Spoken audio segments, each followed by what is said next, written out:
할렐루야. 이 수요일 저녁 예배의 자리에 앉은 여러분들을 축복합니다.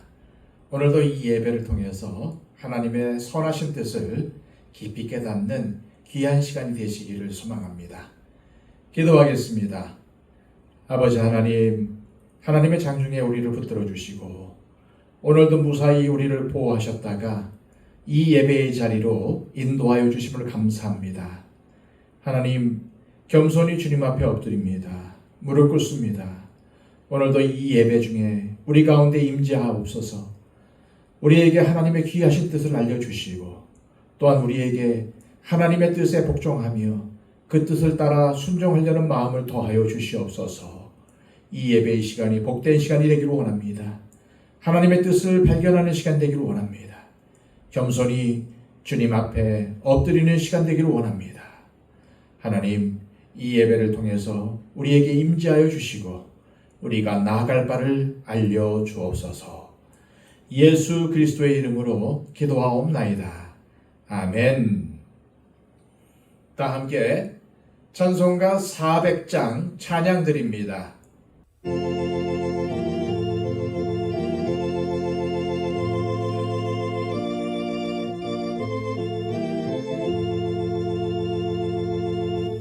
너는 시련물 속에서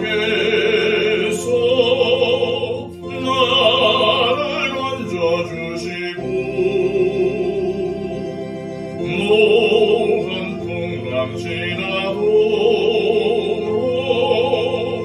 나를 숨겨주소서. 주여 나를 돌보시니 사고이 품어주시고 봄 한 푼까지 나도 나를 숨겨주소서. 본새 능력 무한하사 모든 시험 이기고 분간까지 다스리는 주님 앞에 비오니 주여 나를 돌보시니 사고이 품어주시고 돈 한 푼까지 나도 나를 숨겨주소서. 죄악길에 빠지니 몸 캄캄한 데매며 부르짖는 나의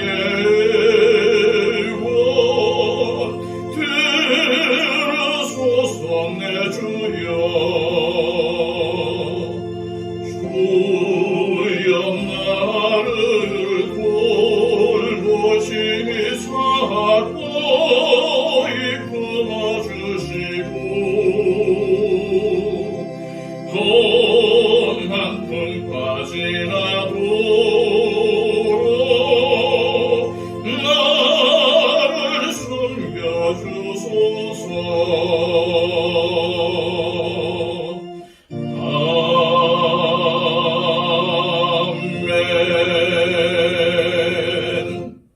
찬송 하나 더 하겠습니다. 찬송가 546장입니다.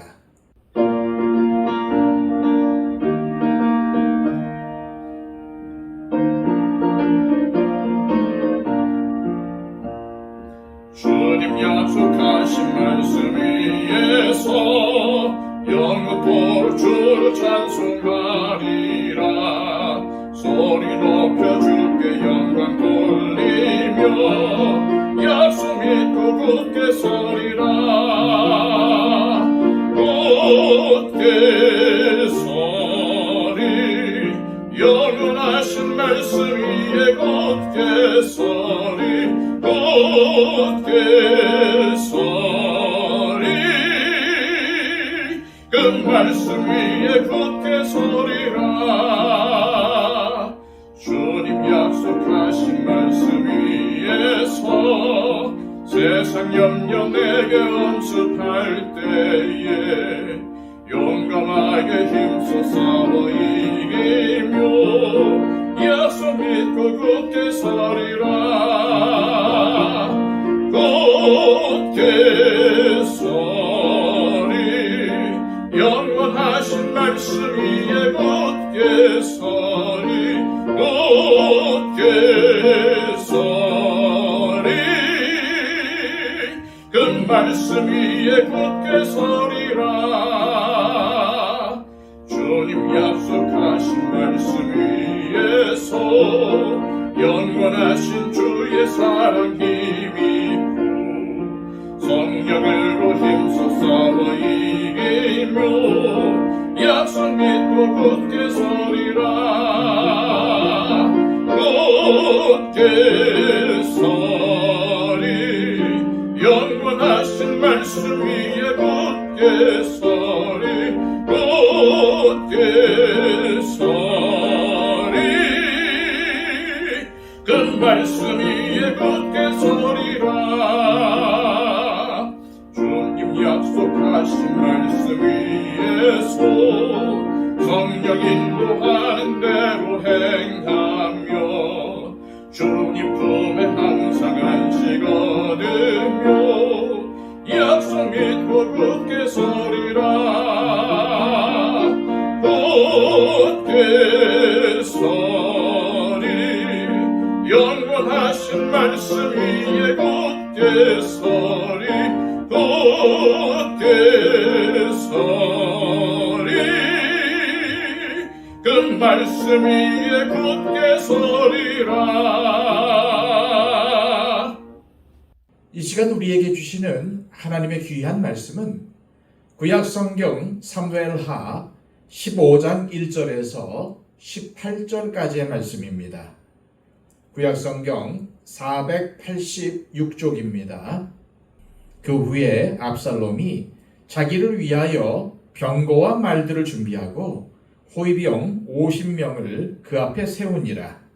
압살롬이 일찍이 일어나 성문길 곁에 서서 어떤 사람이든지 송사가 있어 왕에게 재판을 청하러 올 때에 그 사람을 불러 이르되 너는 어느 서급 사람이냐 하니 그 사람의 대답이 종은 이스라엘 아무 지파에 속하였나이다 하면 압살롬이 그에게 이르기를 보라 내 일이 옳고 바르다마는 네 송사를 들을 사람을 왕께서 세우지 아니하셨다 하고 또 압살롬이 이르기를 내가 이 땅에서 재판관이 되고 누구든지 송사나 재판할 일이 있어 내게로 오는 자에게 내가 정의 베풀기를 원하노라 하고 사람이 가까이 와서 그에게 절하려 하면 압살롬이 손을 펴서 그 사람을 붙들고 그에게 입을 맞추니 이스라엘 무리 중에 왕께 재판을 청하러 오는 자들마다 압살롬의 행함이 이와 같아서 이스라엘 사람의 마음을 압살롬이 훔치니라.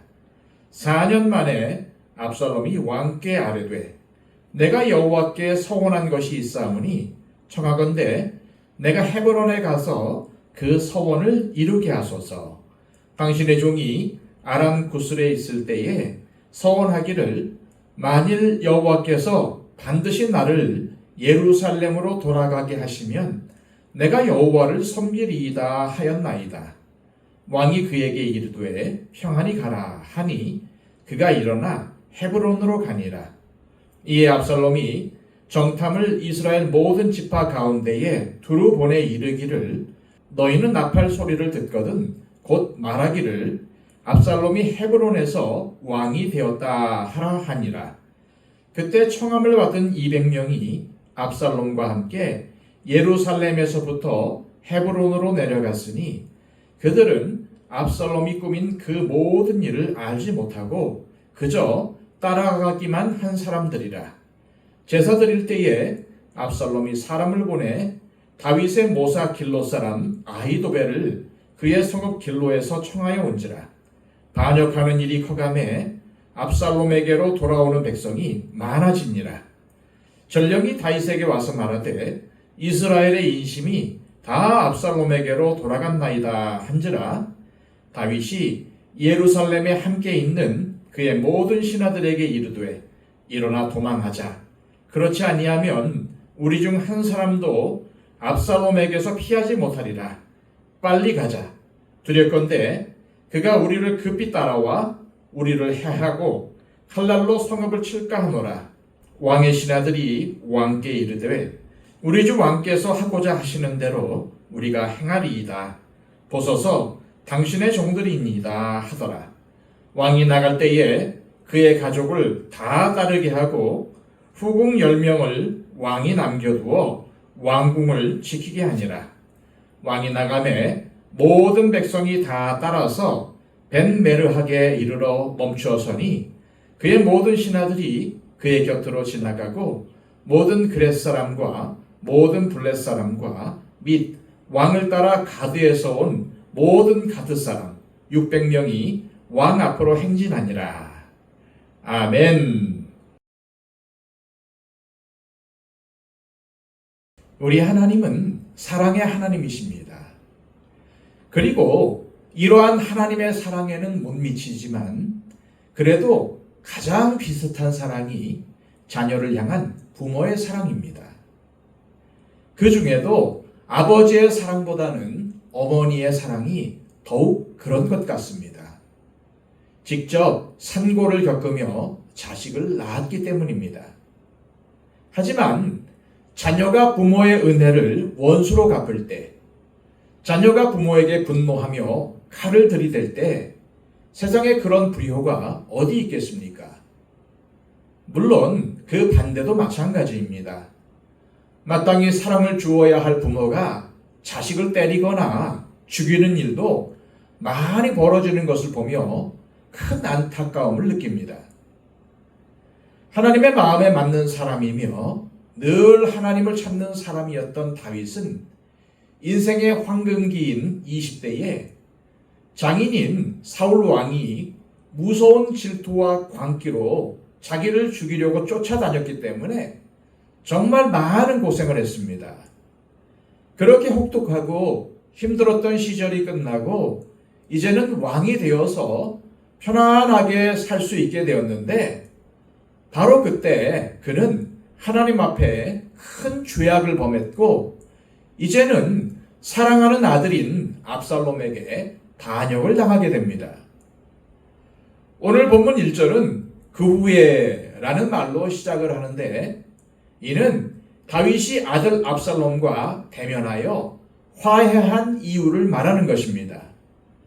그런데 이어지는 내용을 보면은 압살롬은 자신을 만나준 아버지 다윗에게 감사의 마음을 가진 것이 아니라 아버지가 자신을 다음 왕으로 세우려는 생각이 전혀 없음을 확인하고는 도리어 반역을 위한 계획을 꾸미는 것을 볼 수가 있습니다. 먼저 그는 반역에 필요한 병거와 말들을 준비하고 호위병 50명을 세웁니다. 이스라엘에서 가장 잘생긴 남자, 역대 최고의 훈남이라고 할 수 있는 압살롬이 말을 타고 멋진 머리를 휘날리면서 가고 50명의 늠름한 호위병들이 그를 호위하며 가는 모습을 상상해 보십시오. 얼마나 멋집니까? 압살롬이 그렇게 다닐 때마다 사람들은 저분은 장차 우리의 왕이 되실 분이시다. 왕감이다 하면서 호감을 가지게 되는 것입니다. 이와 같은 행동들을 보면은 압살롬은 매우 치밀하게 계획을 세우고 행동한다는 것을 알 수 있습니다. 또한 압살롬은 이스라엘 백성들의 마음을 왕인 다윗에게서 훔치는 일에 주도 면밀함을 보여줍니다. 압살롬은 매일 아침 일찍 성문 길 곁에 서 있었는데 당시 모든 재판은 성문에서 이루어졌기 때문입니다. 그래서 날마다 억울한 사람, 원통한 사람 불만 있는 사람, 시빗거리가 있는 사람들이 계속 성문으로 몰려와서 재판을 청구했기에 압살롬은 이를 통해 백성들의 마음을 훔치려고 아침 일찍부터 성문 길 곁에 섰던 것입니다. 성문에서 벌어지는 재판에는 왕이 직접 나오거나 왕이 없을 때는 신하들이 나와 앉아서 백성들의 억울함과 원통함을 들어주며 판결을 했습니다. 그런데 압살롬이 아침 일찍부터 서 있으면서 백성들이 재판을 받으려고 들어가기 전에 사람들에게 너는 어느 성읍 출신이냐, 어느 지파 출신이냐 라고 물었던 것입니다. 이것은 굉장히 정치적인 행동입니다. 예를 들어서 유다지파라고 하면은 유다지파에 맞게 해주고 단지파라 하면은 단지파에 맞게 대답을 해주는 것입니다. 특히 다윗은 유다지파 출신이기에 나머지 11지파가 소외감을 느낄 수 있었던 상황입니다. 그래서 압살롬은 다윗 왕이 유다지파에게 더 잘해준다는 느낌을 갖게 만들어서 다른 지파들의 불만을 부추기고는 자신이 문제를 해결해 주는 것처럼 보이려는 의도입니다. 그리고는 다윗 왕을 은근히 헐뜯기 시작합니다. 다윗도 어느 정도 나이가 든 상황이기 때문에 이전 같지 않고 정치를 제대로 하지 못한다는 것을 드러내는 것입니다.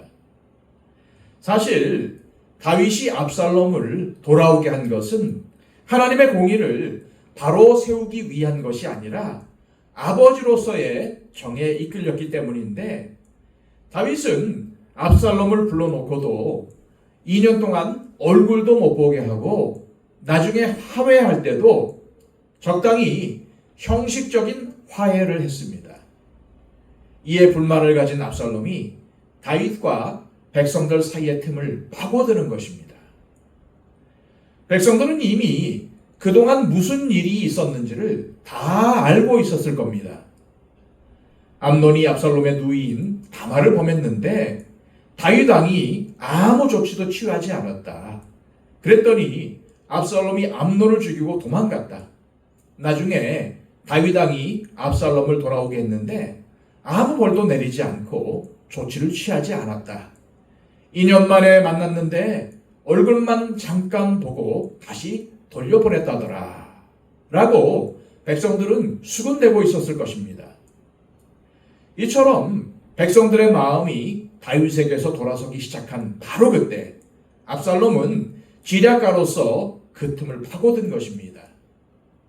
그는 자신만이 백성들의 어려운 고민을 해결해 줄 수 있는 공의로운 재판관인 것처럼 자신을 포장한 후에 자신에게 절하려고 하는 백성들을 말리며 붙들고 포옹해주며 입맞추는 위선을 보여줍니다.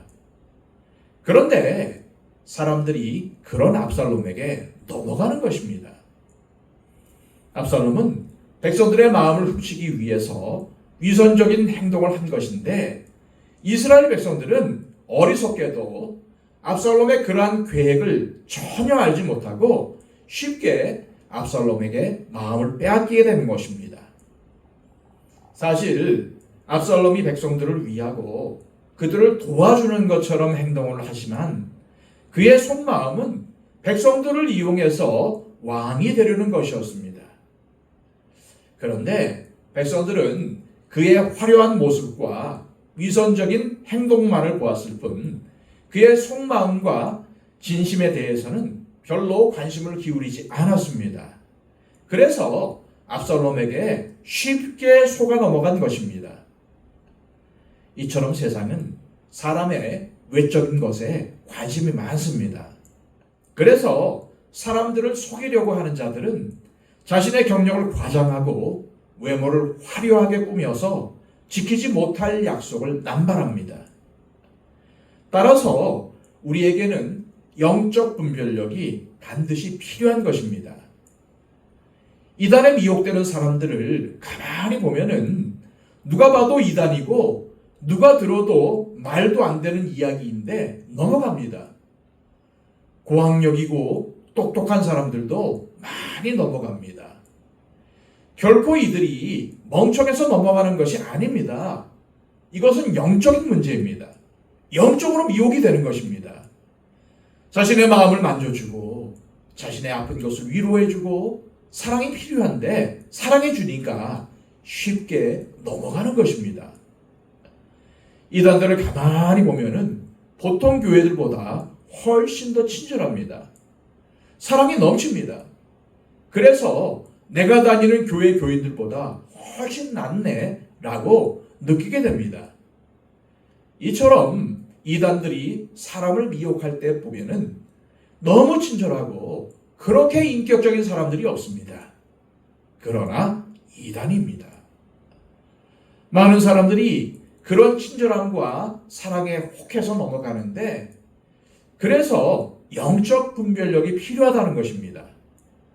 영적 분별력이 없으면은 거짓으로 꾸미는 자들의 화려한 외모와 언변에 속아서 잘못된 판단을 내리거나 인생을 낭비하기 쉽습니다. 지금 우리는 무엇이 진짜인지를 정확하게 판단할 수 있는 분별력이 어느 때보다도 필요한 시대를 살고 있습니다. 그만큼 가짜들이 많고 속이는 것이 많다는 이야기입니다. 이스라엘 백성들이 영적으로 무지하여 압살롬에게 빠져든 것처럼 우리 역시도 영적으로 무지하면은 마귀의 유혹이나 이단들의 미혹에 얼마든지 빠질 수 있습니다. 하나님이 원하시는 거겠지 하고 생각해서 행동했는데 사실은 그것이 마귀가 원하는 길일 수가 있습니다.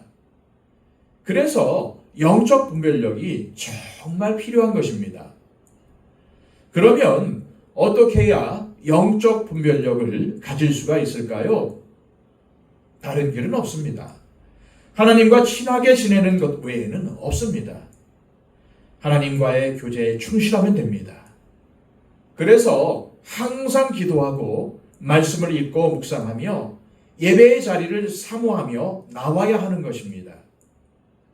그리고 한 가지 더 강조한다면 성도들과 교제하는 게 필요합니다. 다른 성도들과의 교제가 부족하면 이단의 속임수에 넘어가기가 쉽습니다. 그래서 하나님께서는 우리에게 교회로 모이도록 하신 것입니다. 함께 신앙생활을 하라고 하시는 것입니다. 신앙생활은 반드시 함께 하는 것이지 혼자 하는 것이 절대 아닙니다. 결국 압살롬과 같은 미혹자에게 빠지지 않는 길은 우리가 주님과 친해지고 주님 한 분만으로 만족하는 마음을 가지는 것입니다. 우리가 주님만으로 만족한 삶을 살 때에 우리는 어떤 유혹이 와도 능히 물리칠 수 있게 됩니다. 주님과 함께하는 것이 가장 좋은 것인데 그저 세상에서 좋은 것 정도로만 만족하도록 유혹하는 것이 바로 마귀의 전략입니다.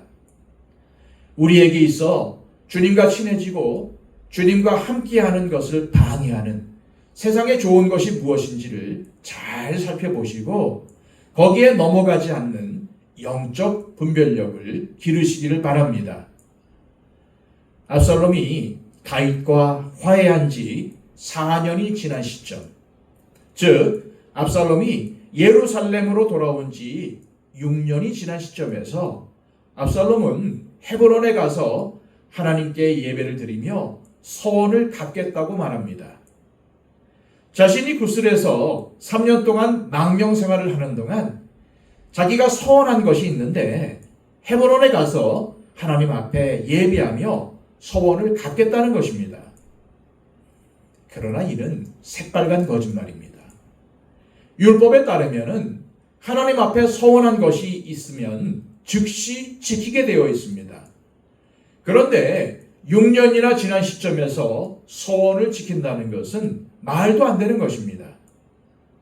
하지만 다윗은 이 압살롬의 의도를 전혀 눈치채지 못합니다. 단지 하나님께 제사를 드리고 서원을 갚겠다는 것이 좋게 들렸던 것입니다.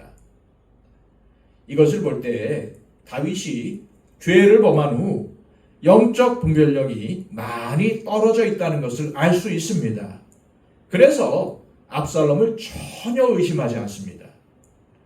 하나님 앞에 서원을 갖고 제사한다니까 좋은 거네, 가서 해라 하는 겁니다.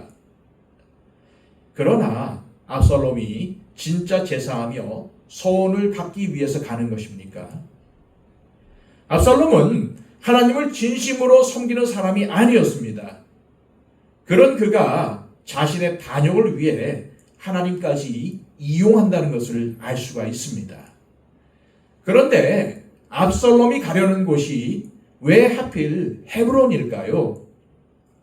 헤브론은 예루살렘 남쪽으로 약 30km 정도 떨어진 곳인데 아버지 다윗이 유다의 왕이 되어 7년 반 동안 다스린 곳입니다.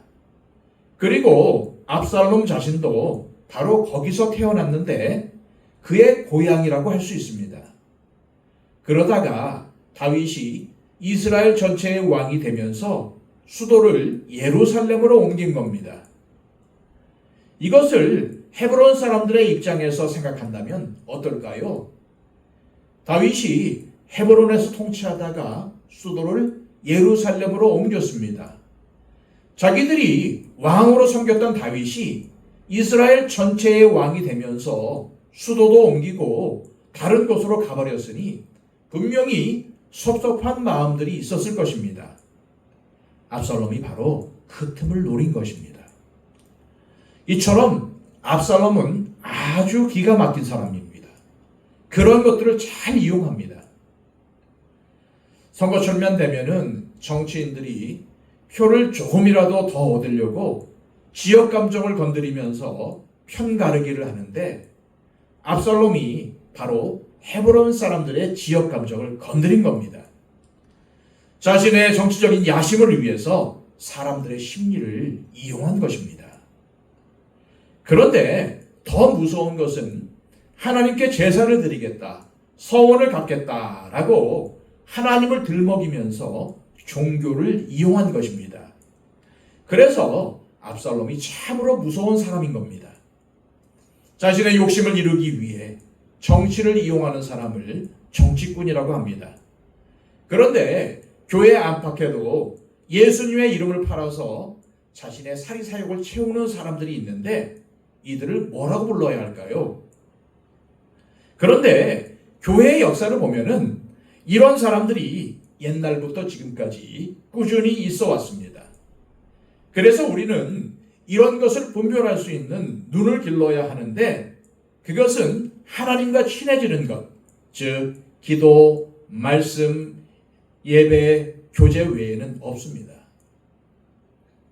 압살롬의 의도를 전혀 눈치채지 못한 다윗은 하나님께 제사를 드리고 서원을 갚겠다는 아들 압살롬의 말을 기쁜 마음으로 허락합니다. 아마도 다윗은 압살롬의 마음이 이제 하나님을 향해 돌아서려나 보다라고 생각했던 것 같습니다. 그는 아들의 마음에 자리 잡고 있는 무서운 죄악과 반역의 마음을 전혀 눈치채지 못하고 있습니다. 그 결과 나중에 아주 큰 일을 당하게 되지요. 압살롬은 정탐을 온 이스라엘에 두루 보내요. 나팔 소리가 나면은 압살롬이 이스라엘의 왕이 되었다라고 외치게 만듭니다.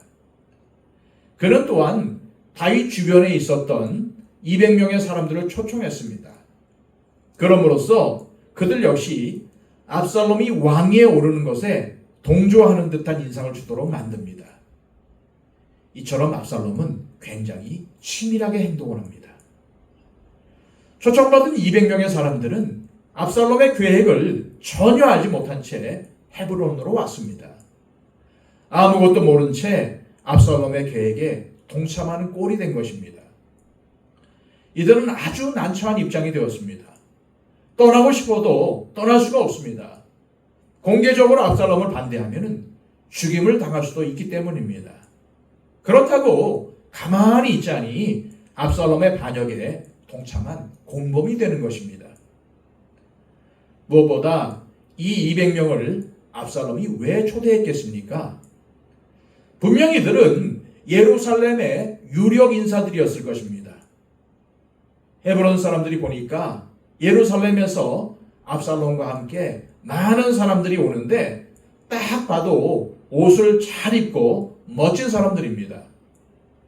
그런 사람들이 압살롬과 함께 오니까 저렇게 멋지고 유력한 사람들이 압살롬의 편에 서는구나 라는 것을 노린 것입니다. 이처럼 압살롬은 반역을 아주 치밀하게 준비했습니다. 또한 압살롬은 다윗의 모사, 곧 다윗의 최측근이면서 조언자였던 아히도벨을 자신의 편으로 가담시키기까지 합니다. 다윗이 가늠한 밧세바의 아버지가 엘리암이라는 사람인데 이 엘리암의 아버지가 바로 아히도벨입니다. 그러니까 밧세바는 아히도벨의 손녀가 되는 것입니다. 아히도벨은 밧세바의 할아버지로 그동안은 다윗에게 아주 지혜로운 조언을 해주었습니다. 그러나 밧세바 사건으로 인하여 다윗에게 등을 돌리고 압살롬 편에 선 것으로 추측이 됩니다. 아히도벨이 여전히 다윗의 모사라면 당연히 예루살렘에 있어야 하는데 이 사람이 어디서 왔다고 되어 있습니까? 그의 성읍 길로에서 청하여 온지라. 따라서 아히도벨은 밧세바 사건 이후 예루살렘 생활을 접고 다윗을 떠나서 자신의 고향으로 돌아와 있었다는 것을 알 수 있습니다. 그런 사람을 압살롬이 그의 고향에서 데리고 왔다는 것입니다. 한편 압살롬이 헤브론에서 하나님께 제사를 드렸다고 했지만은 이것은 진정한 예배가 아닙니다. 이런 예배를 하나님께서 받으시겠습니까? 왜냐하면 이 제사는 하나님을 위해 드리는 것이 아니라 자신의 야심을 이루기 위해서 계략으로 하는 것이기 때문입니다. 압살롬은 예배를 자신의 욕망을 위한 수단으로 이용하고 있습니다. 예배는 하나님 중심으로 드려야 하는 건데 인간 중심의 예배, 자신의 목적을 이루기 위한 수단으로서의 예배는 예배도 아니고 당연히 하나님께서 받지 않으십니다. 자신도 모르게 압살롬의 편에 가담한 사람들로부터 시작하여 적극적으로 가담한 모든 사람들은 다윗과 아무런 관련이 없거나 다윗의 원수들이 아니라 도리어 다윗 곁에서 아주 가까이에 있던 자들이었다는 점은 우리에게 교훈을 줍니다. 압살롬은 다윗의 아들인데도 반역하고 또 모사 아히도벨 그리고 그를 추종한 백성들 모두 다윗과 가까운 사람들이었는데 이제는 아무렇지도 않다는 듯이 다윗의 대적이 됩니다. 그런데 우리도 자칫 잘못하면 압살롬이 될 수도 있고 아히도벨이 될 수도 있습니다. 날마다 하나님과 깊은 교제를 통해서 믿음에 굳게 서 있지 않으면 언제 우리가 배신해서 압살롬이 될지 언제 우리가 아히도벨이 될지 아무도 장담할 수가 없는 것입니다. 제대로 진리 위에 서 있지 않으면 결정적인 순간에 우리는 주님의 반대편에 설 수도 있고 이단으로 빠질 수도 있다는 사실을 반드시 명심해야 합니다. 그래서 우리는 항상 경계해야 하는 것입니다. 압살롬의 반역은 전혀 저항받지 않고 아주 성공적으로 이루어집니다. 압살롬의 반역 소식을 들은 다윗이 어떠한 반응을 보입니까? 일어나 도망가자. 두렵다. 다윗이 이렇게 조급해하고 두려워하는 반응을 보인 것은 압살롬의 반역이 일어났다고 하는 순간 하나님의 말씀을 기억한 것입니다. 이것은 하나님의 심판이구나. 나단 선지자를 통해서 선포된 하나님의 말씀이 지금 이루어지는구나 하는 것을 깨달은 것입니다. 사실 압살롬과 싸우면은 다윗 쪽이 이길 가능성이 더 큽니다. 압살롬이 아무리 4년 동안 준비했다고 해도 다윗의 용맹한 장수들을 상대하기는 힘듭니다. 그런데 다윗은 싸움을 원하지 않았습니다. 내전이 일어나는 것을 원하지 않았던 것입니다. 결국 나중에는 전쟁이 벌어지기는 하지만은 최대한 피했습니다. 나중에도 나오지만은 아무리 압살롬이 반역을 했어도 그가 아들이었고 그 아들을 사랑했기 때문에 그가 죽는 것을 원하지 않았습니다. 물론 순간적으로 두려움도 있었을 것입니다. 그래서 일단은 피하고 전열을 재정비하여 다시 해보자는 마음으로 떠나게 된 것입니다. 사실 압살롬의 반역은 그 누구도 눈치챌 수 없을 정도로 은밀히 진행이 되었습니다. 다윗이 늘 어려운 일에 대해 자문을 구했던 아히도벨도 자신의 곁을 떠났고 아들들은 압살롬을 심히 두려워하는 상태였고 다윗 자신은 예전처럼 힘이 강하지 않은 상태고 나이도 많이 들었습니다. 이처럼 어려운 처지에 놓였을 때 결국 다윗이 선택한 것은 일단 궁궐을 떠나 생명을 보존하는 것이었습니다. 하지만 무엇보다도 다윗이 이처럼 무기력하게 도피를 결정한 것은 이것이 하나님의 심판이라는 것을 의식하고 있었기 때문입니다. 그러기에 지금 다윗이 하려는 것은 압살롬의 반역에 대적하려는 것이 아니라 하나님의 은혜를 구하려는 것입니다. 도피를 결정한 다윗은 자신을 따르는 모든 신하들과 가족들을 이끌고 궁궐을 나설 때 후궁 10명을 남겨두어 왕궁을 지키게 합니다.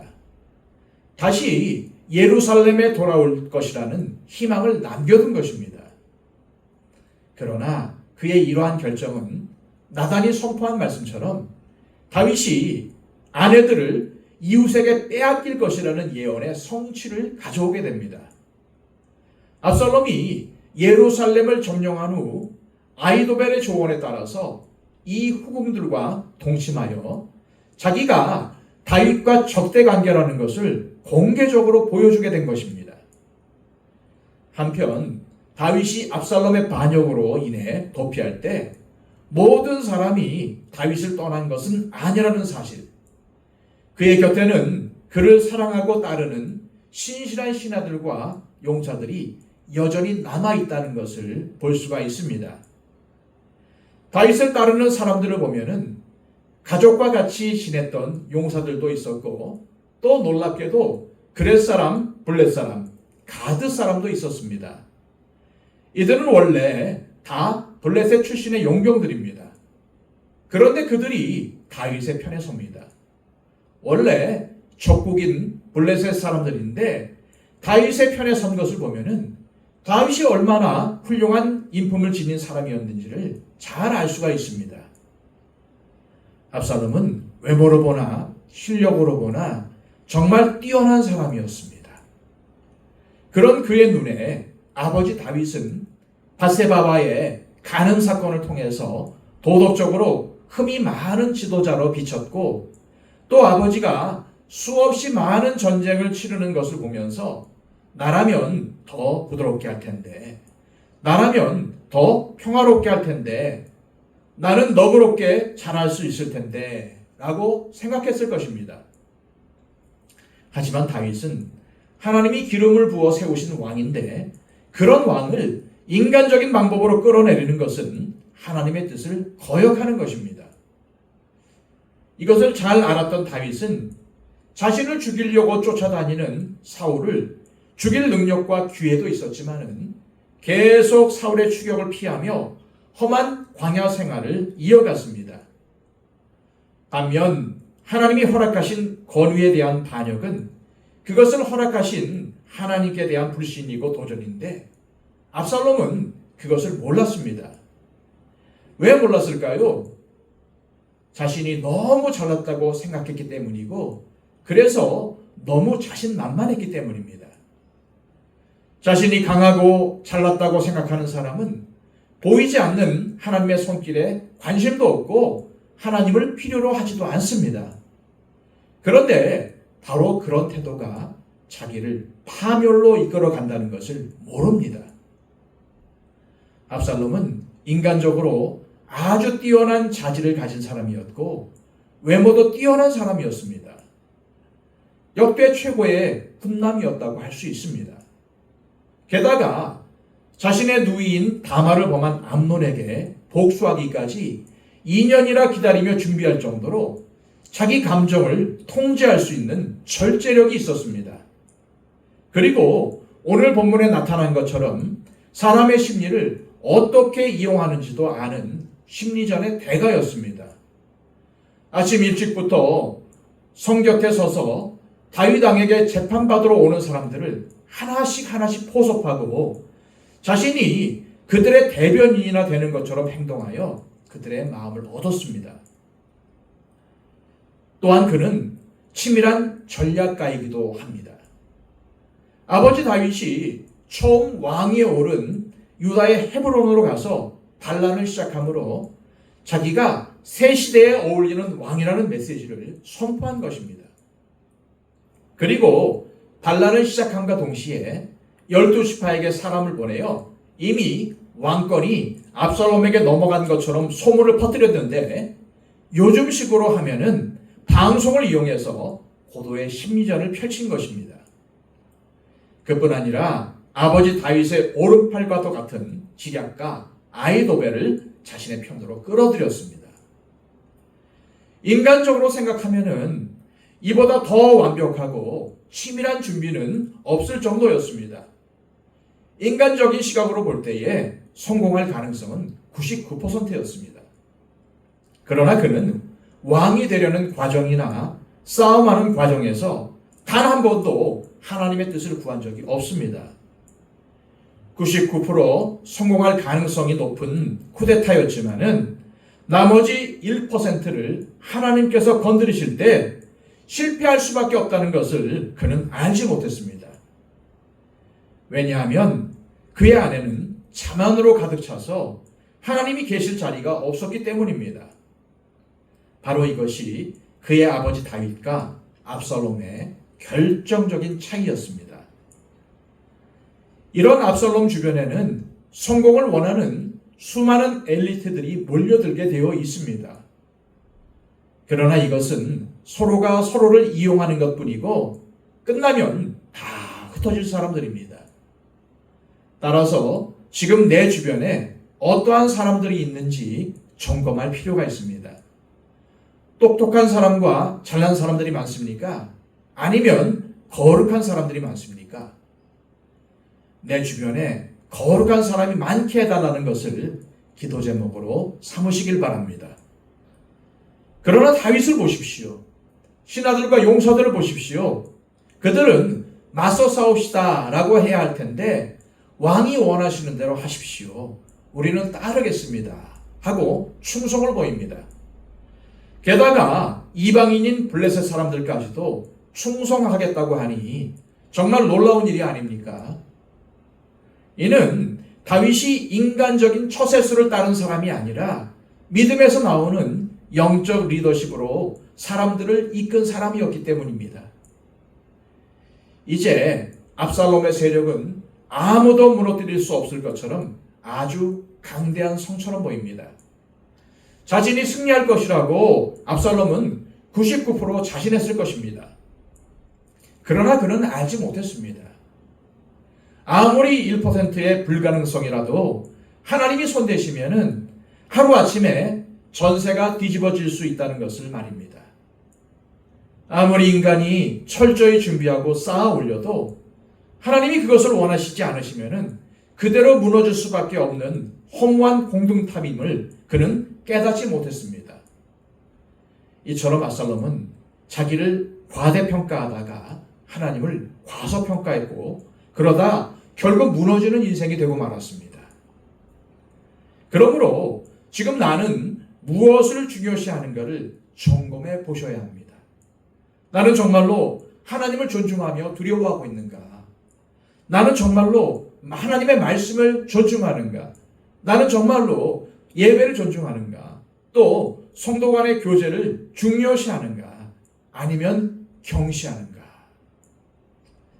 우리가 이것을 점검하고 바로잡을 때 우리는 결국 진정한 성공을 얻을 수 있음을 깨닫고 믿음으로 성공하는 저와 여러분들이 되시기를 소망합니다. 기도하겠습니다. 아버지 하나님, 오늘 이 말씀을 우리에게 허락하셔서 우리 자신을 하나님의 말씀의 거울 앞에 비추게 하심을 감사합니다. 하나님, 압살롬의 교만한 마음 우리가 본받지 않기를 원합니다. 자만하는 마음 우리 안에서 떨치기를 원합니다. 아무리 인간적으로 철저히 준비하고 철저히 계획을 하다 할지라도 99% 완벽한 성공이 보장된다 할지라도 단 1% 하나님께서 원하시지 않는다면 무너질 수밖에 없음을 우리가 깨닫기를 원합니다. 하나님, 인간적인 좋은 것에 혹하여서 그 좋은 것을 따라가는 사람이 아니라 최고의 하나님, 최상의 하나님을 따라가는 우리가 되게 하여 주시옵소서. 그리하여 다윗처럼 믿음으로 하나님께 나아가고 하나님께 엎드리는 하나님의 마음에 꼭 맞는 사람으로 살게 하여 주시옵소서. 예수 그리스도의 이름으로 기도하옵나이다. 아멘.